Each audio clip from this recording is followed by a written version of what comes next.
You're listening to Beyond Wellness Radio, bringing you the cutting edge in health, nutrition, and sports performance. Stay up to date and listen anywhere, anytime on your computer, tablet, or smartphone by subscribing on iTunes. Catch your hosts, Dr. Justin Marchigiani and Barris Harvey, as they answer your burning health questions as well as interviews from world-renowned guest experts. For more Beyond Wellness Radio, go to beyondwellnessradio.com. Thank you guys for listening to another episode of Beyond Wellness Radio.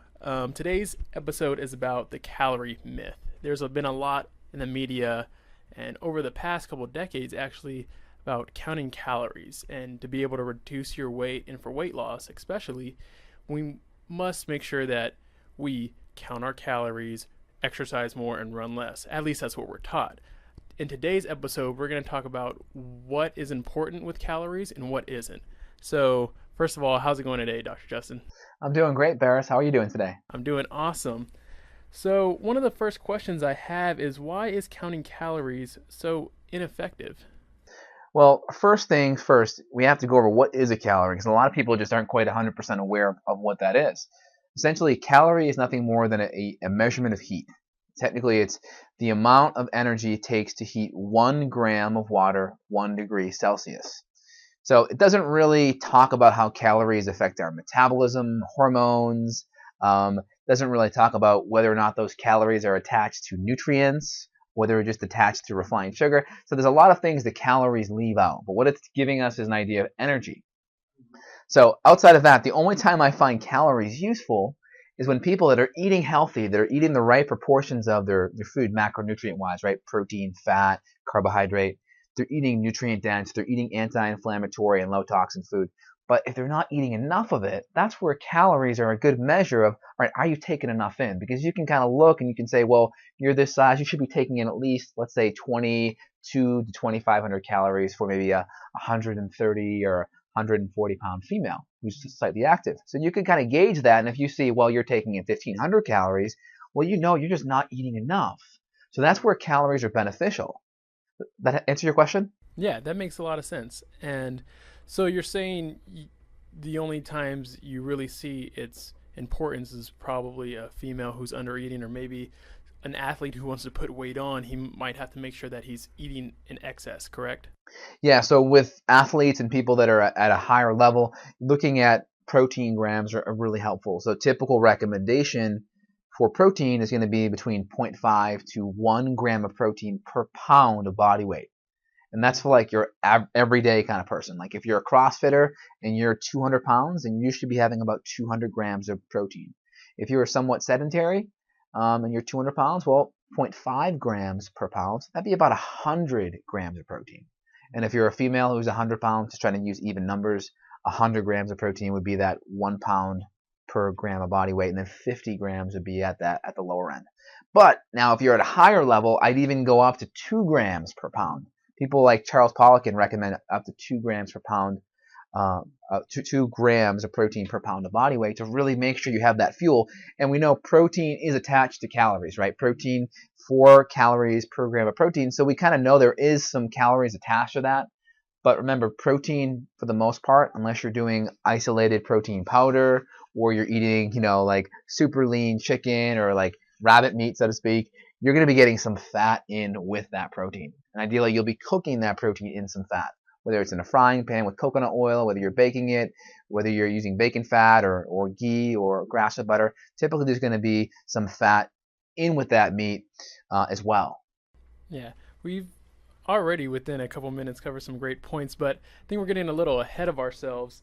I think one thing we might have some naysayers say is, well, isn't a calorie a calorie? What about the laws of thermodynamics, right? Don't they explain that, energy cannot be created nor destroyed? So if you eat more, you're going to gain weight, and if you eat less, you're going to gain weight. So what about those who say a calorie is just a calorie?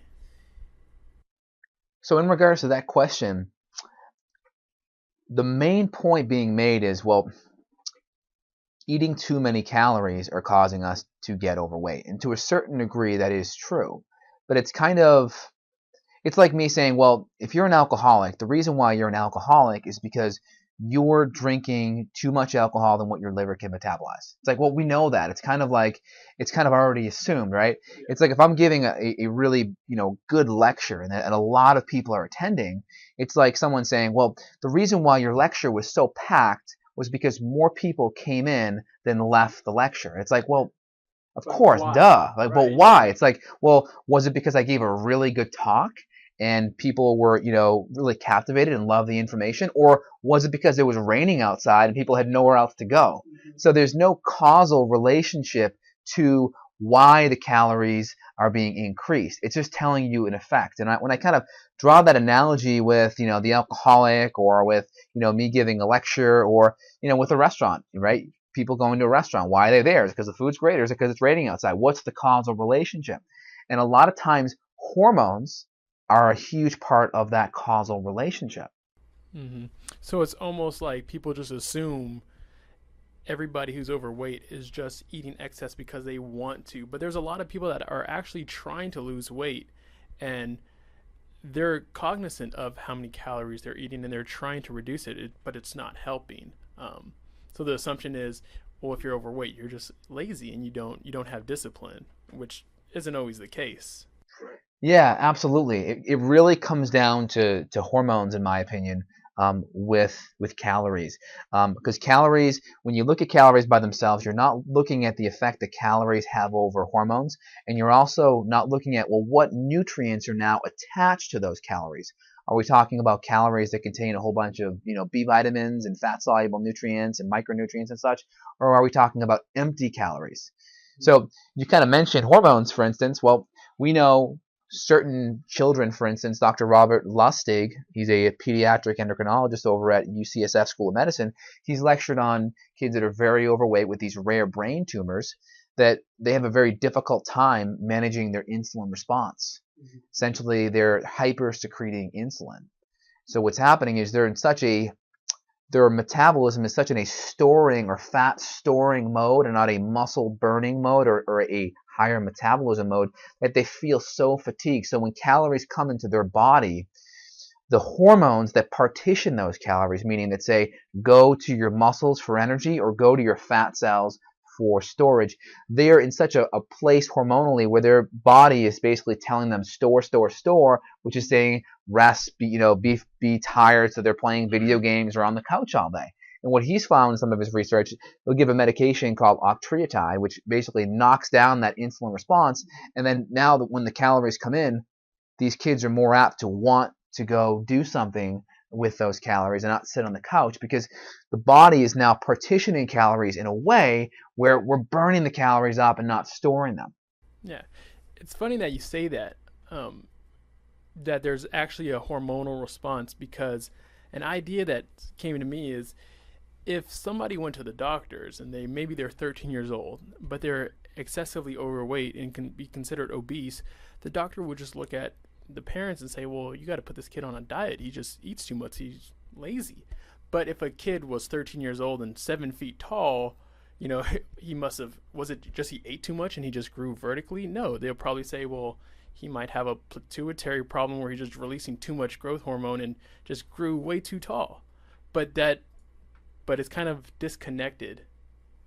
So yeah, go ahead. Yeah, essentially. So like if you're a child and you're going through puberty, or if you're a 2 or 3 year old, infant and going through those, growing pains, if you will, you don't ever have to talk to the child and, have a pep talk and say, hey kid, we need you to grow. We need you to get out of those diapers and progress into your big kid clothes. We need you to really up your calorie. Yeah, you got to eat more. You got to eat more. Taller, right? Yeah, I really need you to focus on really extra protein today. You don't have to do that, because there are hormone signals going on in the body. We have the pituitary producing growth hormone. We have increases in testosterone, maybe not at that young of an age, but we have some hormonal fluxes going on that's telling those calories where to go, right? Those hormonal signals are saying, go make more bone, go lay down more muscle, go lay down more skin, more cartilage and such. So the hormones are telling the calories where to go. The calories are not telling, the calories aren't in charge of it by itself. The calories are basically followed by the hormones. And we know that if we lay out food, if I gave you a plate of 100 grams of glucose and a plate of 100 grams of protein and a plate of 100 grams of fat, each one of those macronutrients is going to cause a certain hormone response. The carbs, so the sugar, is going to create more insulin. The fat may increase cholecystokinin and a couple other satiating hormones, and the protein's going to increase maybe more glucagon and peptide YY and such. So the fat and protein are making more hormones that are causing us to feel satiated, while the carbohydrates are increasing hormones that are, one, shunting those calories to our muscle, or two, if we're in a place where our muscles are already full, it's going to shunt it towards our liver and our fat cells for storage. Yeah, that makes sense.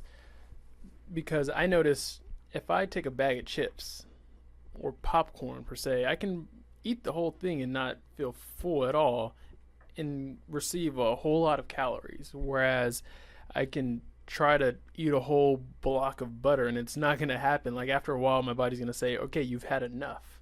Exactly. You get these satiating hormones. We have a part in the brain called the transverse lateral nucleus. It's the apostat, if you will. It's the part of the brain that tells you when you're full. And we have these hormonal neurochemical responses. I already mentioned a few of them, but peptide YY, adiponectin, cholecystokinin, leptin, ghrelin, all of these kind of control our appetite, and they tell us when we're full. They tell us when we're hungry. And certain foods, primarily the proteins and fats and foods that are nutrient dense, are going to give us those satiating signals that we need. Let's face it, when we get up in the middle of the night, typically we're reaching for the potato chips and the Haagen-Dazs or some other type of refined carbohydrate, pizza, if you will. We're very rarely waking up being like, wow, I'm really craving a steak and some asparagus, or some zucchini and some kale chips. Right? We're not really craving those things. We're craving the other things. It's usually the things in the freezer, right? You wake up in the middle of the night. Yeah. What's in the freezer, right? Because that's where you have the ice cream. Yeah. Right? Yeah. Or the frozen pizza, or even some sugary cereal as well. Yeah, exactly. That makes a lot of sense. One thing I remember when I was a personal trainer at one of these bigger gyms, was our fitness instructor or the head trainer teaching us how we're supposed to talk to our clients and how we're supposed to tell them, if they need to get on the treadmill for at least 30 minutes before they work out, so that way they can burn more calories, and they have to, come to the gym 4 times a week, so that way they can have a calorie deficit. Could we just work off these extra calories by exercising? Another great question. I get that question a lot from patients.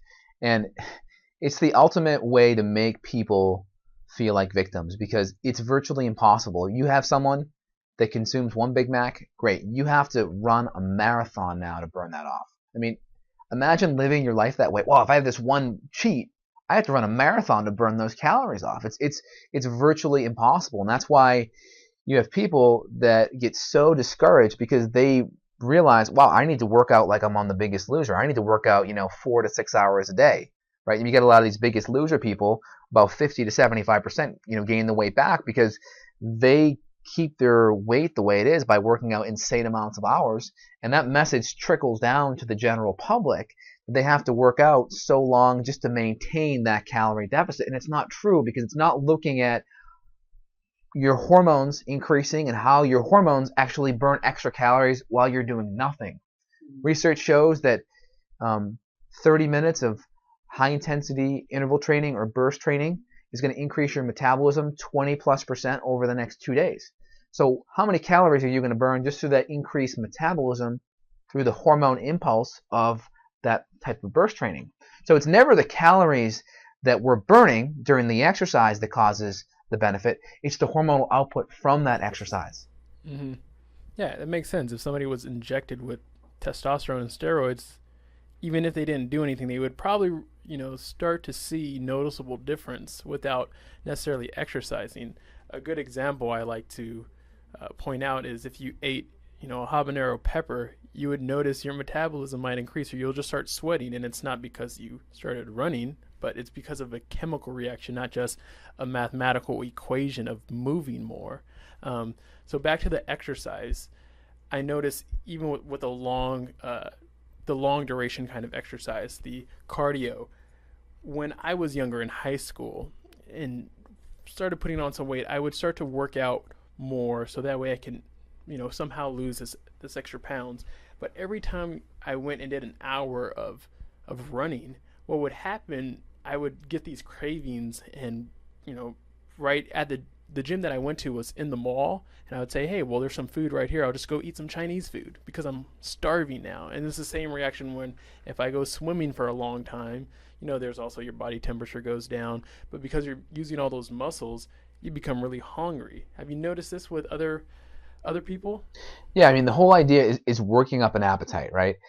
Think about it. You got a really, big date tonight. You're going to an awesome restaurant. You're excited. You really can't wait for their food. So what do? Well, you go exercise that day. Maybe you don't have, a big lunch, right? Because you want to work up an appetite. I know every Thanksgiving I'll intermittent fast throughout the morning, so late in the afternoon I have a really big meal and my appetite's ready for it. So it's that whole idea of working up an appetite. And kind of transitioning back to your last question, most people in the food industry love the idea of calories because it gives you the ability to then negate something, right? You can have this junk food as long as you do this, right? You can eat this as long as you watch your calories, tomorrow or later in the day. So it gives you the ability to kind of like bargain and negotiate so you can still eat the bad food. The reason why is if they ever looked at food with the perspective of, okay, what type of hormone response are we getting? What type of nutrients are in that food? Is that food inflammatory or not? And if you look at it from that perspective, well, you'd never buy the food. So if you look at it from the calories perspective, you can always negotiate your way around it and say, well, I'm just going to do an extra little bit of cardio tonight. I'm going to buy that junk food. But if you look at it from the perspective of hormones, well, there's just no way around it. That food's basically a hormonal toxin, if you will. So if you have the perspective that kind of we're talking about tonight, you're not going to fall prey to the calorie myth. And also food companies love it because they can actually give you less food and charge you more. I mean, case in point, 100-calorie snack packs. They cost more, than, most other foods, but because they're a health food, they can label it specifically and make health claims and market it because the whole calorie myth is so out in the mainstream that they can make more money off of giving you less food. Yeah, exactly. And one thing that we hear a lot is food is always put as fuel, right? This is what we analyze it as, and we look at it just as fuel. And I think that's just a little bit too simple. And food is fuel. We do need a certain amount of fuel, but it's important to look at it as not only fuel, but also the antioxidants, the nourishment, they're more of a communication to our bodies, right? They're actually sending signals and telling our bodies certain things to do versus just put in excess amount of whatever, right? I'm pretty sure you can eat cardboard and there's some calories in there and there's fiber, but it's not food. Yeah, exactly. And that's kind of funny because if you read the book by Paul Stitt called Beating the Food Giants, they did a study where they gave rats 3 different things. They gave them the cereal, they gave them nothing, and they gave them the actual cereal box to eat. And the rats that ate the cereal box actually lived longer than the rats that ate nothing, and the rats that ate the cereal died the first. So the rats actually had better quality life and a longer life actually eating the cereal box rather than eating the cereal itself. So basically, the box that your cereal comes in is better than the cereal itself. Yeah, according to that one study, yeah. I mean, Okay. Maybe today with more chemicals and stuff, that's not the same, but yeah, that's a nice anecdote to resonate with there. Yeah, definitely. It's really important that we notice that and that there's that chemical reaction versus just calories, because people they'll still find a way to justify eating bad foods. Not that we should never enjoy cheesecake or we should never have these indulgences because you only live one time, but to do it so often is quite funny. One thing that I want to talk about is moderation. I hear this thrown around a lot, and I'm not against, like I said, like I like cheesecake. I don't eat it every day, but what about this idea of moderation, right? As long as we just eat a little bit. Yeah, so with certain people, I deal with a lot of patients who are sick, who are very autoimmune, and moderation may not be the same for them. Like moderation for them, like their cheat may be a sweet potato with some grass-fed butter once they're feeling a little better. And that may be their cheat, because eating foods that are so inflammatory and so nutrient poor and high in toxins will throw them off, and they just feel so bad, where that little bit extra extra benefit that they get from that, the high palatability food, that nice sweet tooth sensation they get, isn't worth how they feel afterwards. Like myself, I have an autoimmune thyroid condition that I manage, and it does not express itself when I eat well and take care of myself. So me cheating and eating pizza isn't worth it. I'll much rather go and have a sweet potato with some grass-fed butter, or I'll go over to Whole Foods and I'll try to get a nice gluten-free pizza if I'm really going to cheat. There's degrees of cheat. So if you look at the spectrum of cheating, right, there's one side where it's like McDonald's and junk food and lots of gluten and lots of refined flour and carbohydrates. And there's other sides where you can do maybe gluten-free options. I'm still not a fan of that. It's still cheating in my book. Sweet potato, right? Maybe some French fries at In-N-Out that aren't exposed to gluten and GMO soy. So there's lots of different options you can do in that cheat spectrum. The sicker you are, the healthier cheat you need to be doing, if not any cheat. And the healthier you are, you may be able to get away with it. It just depends where you're at and how do you feel afterwards. If you feel like crap, well, hey, go back to the drawing board and try a little bit more of a healthier cheat, and see if you still get that good mouth sensation and that that really good vibe, that good sweet tooth vibe. And if you feel good, well, maybe you just have to choose a little bit of a healthier cheat on that cheat scale spectrum. Dr. Justin, do you suffer from orthorexia? Yeah, orthorexia is just the new classification that you're really you're obsessively healthy, and I think it just comes down to the point where, how good do you want to feel? How used to you? I'm gonna try to say it another way here. I am so accustomed to feeling great where I don't want to feel any other way. Yeah. And the benefit that I get from feeling great overcomes the short-term satisfaction that I get from eating a meal. So I will cheat. I just cheat using that spectrum. And that's kind of how I do it. Like, I'll do the Hail Mary coconut macaroons at Whole Foods that are grain-free, a little bit of sugar in there, but you're getting some good fats and some good proteins. I'll do that as my cheat. I'll get some, maybe a couple of, they taste really good. The strawberry flavor is great. I'll do maybe a couple of the mango chips. I'll cut up a sweet potato and I'll steam it with some grass-fed butter and some cinnamon on top. I'll get maybe the So Delicious coconut ice cream with sweetened with stevia instead of agave syrup. So there's just some great ways where I don't feel like I'm missing out. And just the fact that I'm not gassy and bloaty and my skin's breaking out is even a better plus. And that's the reason why I choose some of those safer cheats than the cheats that are going to cause the other symptoms I just mentioned. Yeah, definitely. And like you said, it's all in a spectrum. If you go to the point where you're stressing your body out over the benefits of the food, then you might, have a little orthorexia, but it's a level, and it's something that you feel fine with. It's not hurting you by going a little bit an extra mile to make sure that you feel as good as you can feel, and that you're not depriving yourself of really good tasting foods as well. Yeah, and the whole idea that you have to cheat to enjoy great tasting foods is a little bit of a misnomer. Like, I had last night a great ribeye with grass-fed butter, good sea salt, and broccoli, and I just felt like I was in heaven. So the whole idea, like, that you need to cheat to experience something is a little bit off too, because you can still eat really good food. Just get a little creative with some spices. Get a couple of these really good cookbooks that are out there, like Balanced Bites or Rob Wolf's cookbook, or Sarah Fragoso. There's a lot of good ones out there that have some awesome recipes. Paleo Comfort Foods is another great one. I did coconut pancakes over the weekend.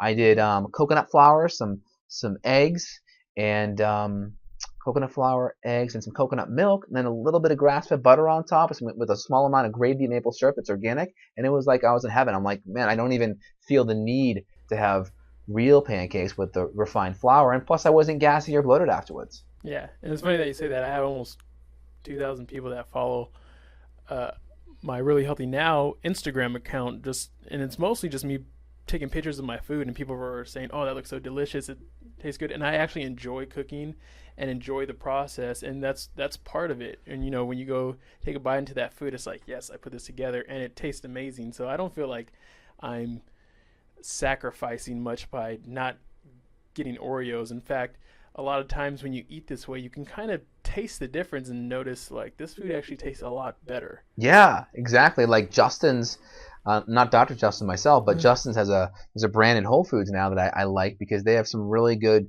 some candies and chocolate stuff that are dark chocolate, that are GMO free, that are organic, and that are gluten free, that are a great substitute. So if you want a Snickers or a Reese's peanut butter cup, and that's going to be like your cheat, that's a great way to do it because you're not putting all the inflammatory foods in there. Yes, there is sugar, so you kind of have to look at your body and your health and kind of see where you're at in that spectrum. If you're autoimmune or celiac or sick, probably not. But if you're healthy, that could be like your 10 or 20% day, if you will. And you just choose the healthier option. It's like, why do you have to choose the Snickers? Like, you could choose the healthier option. But the food industry loves to, use that word moderation because it basically gives you the hook to say, well, you should be cheating. You should be eating this junk food. It's your right. And you can, but there are healthier options out there, and just be aware of it. Eat the bad option, see how you feel. Eat the healthier option of it, see how you feel. And what you'll find is you don't really feel like you're not really missing out that much, and you feel better afterwards. Oh yeah, definitely. And to me personally, the Justin's, like the Reese's peanut butter cup kind of thing they have, to me it tastes better. So that's just my humble opinion on things. And I want to just answer one thing. You made a comment earlier about like food kind of building up your body. So I think most people are kind of fed with the concept that your body's like a car, right? So think about it. You put gas in your car, and the gas is kind of like calories, and it gives you fuel to do what you're doing throughout the day. There's one problem with that analogy, is the gasoline does not become the building blocks for the bumper or the carburetor or the engine or the interior. So what I'm saying is your car isn't in a steady state of building up and breaking down and turning over cells. We know in our body that every 7 years we're a new person at a cellular level. Every 7 to 9 months we're creating new bones. Every 2 or 3 years we're creating new organs because our tissue is turning over, and it's turning over with the nutrients and the calories and the food that's coming into our body. So the real analogy of equating us to a car would be the car running off of the gas, but also the gas providing raw material for the car to rebuild itself.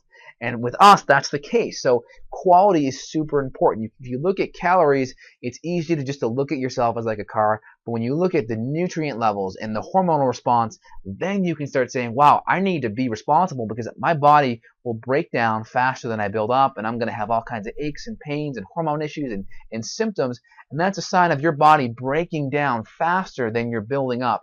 And that's why putting the right foods in, the foods that are anti-inflammatory, nutrient-dense, and low in toxins, are going to allow your body, one, to build up faster than it breaks down, but also allow you to perform at the highest level possible.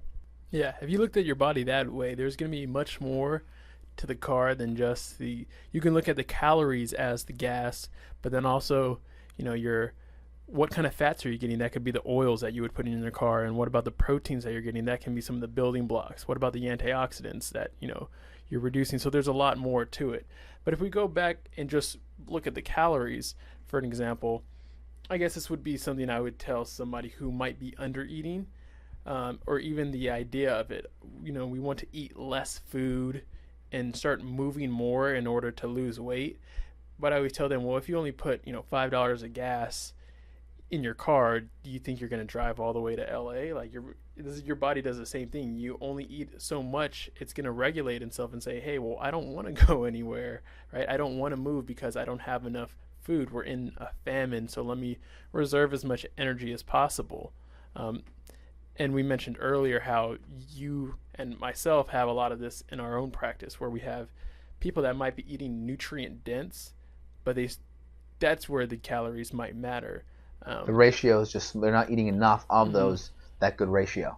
So when it comes to people transitioning from McDonald's to maybe more whole foods kind of diet, what is some tactics that they can use? Because I know if you're eating a McDonald's cheeseburger, you're probably getting a lot of calories in that one meal.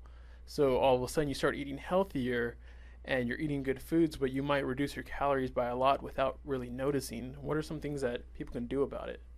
So one of the first things is just be mindful. Do a food diary. I've looked at thousands of food diaries over my career, and it's really important because, one, it creates awareness for the person. A lot of times people aren't aware over what they're eating until they write it down, and they look at it and they're like, wow, I really only ate about 200 calories for breakfast, and about 10 grams of protein. Like that's just not enough for my day. And then no wonder why I have sweet cravings and crash at lunchtime. So that creates awareness. It also creates accountability for me because I can be on them and I can see exactly what they're doing. So I find a lot of people, they do their best. They can try to, do a food diary for themselves, take a look at it, get a couple of these good books on the market, these paleo books. But I find working with a practitioner can be helpful because you get that extra bit of perspective. You get, condensed experience from thousands of people when you work with someone like us to get that food diary refined, and it kind of helps supercharge your results because you have yourself doing it, and then you also have someone else looking at it and making minor tweaks in that realm. And I find a lot of people who are paleo, they still kind of go low fat. They'll be eating the chicken breast with the broccoli, and they'll have the lean salmon with, a salad. And a lot of times there's just a little bit fat deficient, especially some of these healthy saturated fats. So it takes that little bit of extra eye to catch those things because that can create that sweet craving, blood sugar kind of cycle later on in the day.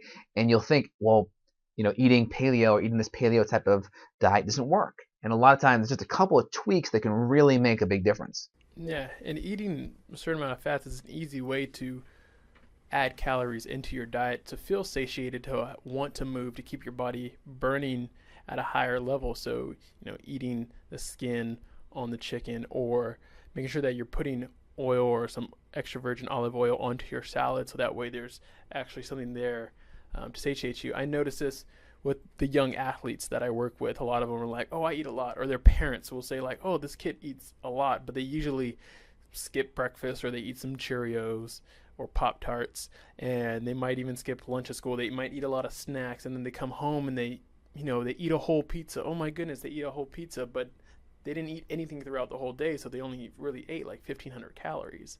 And a lot of times like, oh, we eat a lot. And they're wondering why they can't put on muscle mass, and it's like you really don't eat that much. So I think that's what you said is important, maybe sometimes working with a practitioner in order to have that extra eye actually helping and guiding you, and so that way you don't fall into any pitfalls or any speed bumps along the way. It's something to help guide you. Yeah, the way I look at it's really simple.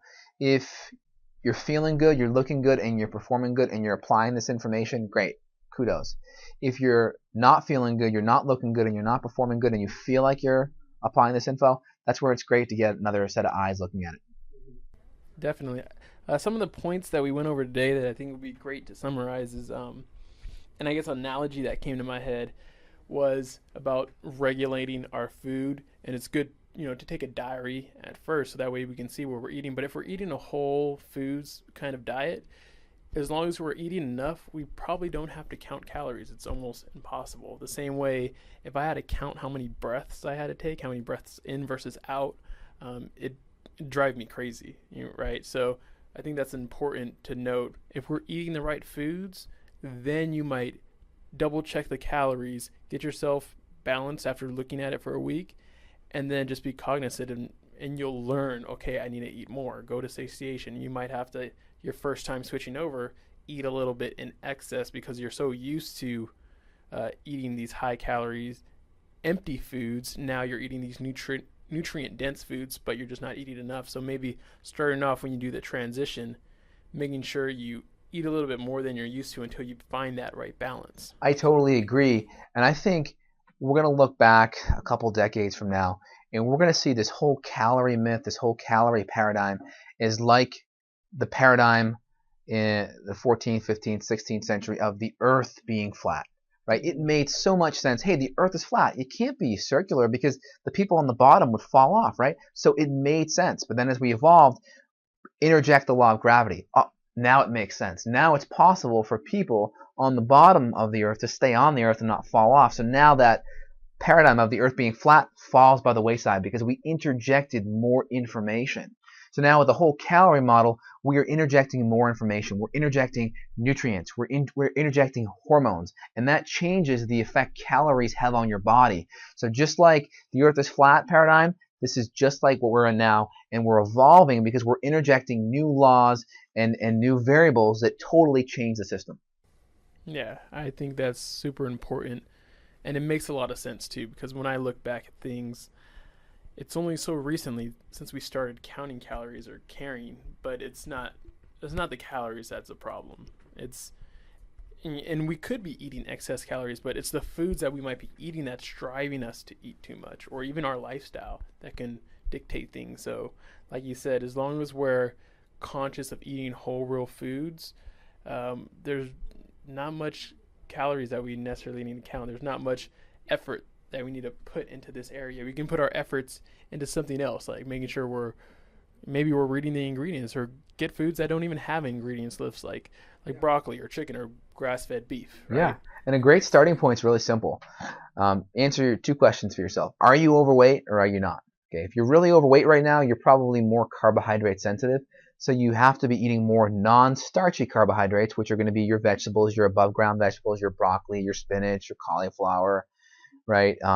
All of those good things, and less of the starchy carbohydrates. The starchy are going to be, your sweet potatoes, your yams, your tubers, your squash, your beets, those things. So we have our starchy and our non-starchy. If you're more overweight, guess what? You probably need more non-starchy carbohydrates because you're carbohydrate sensitive.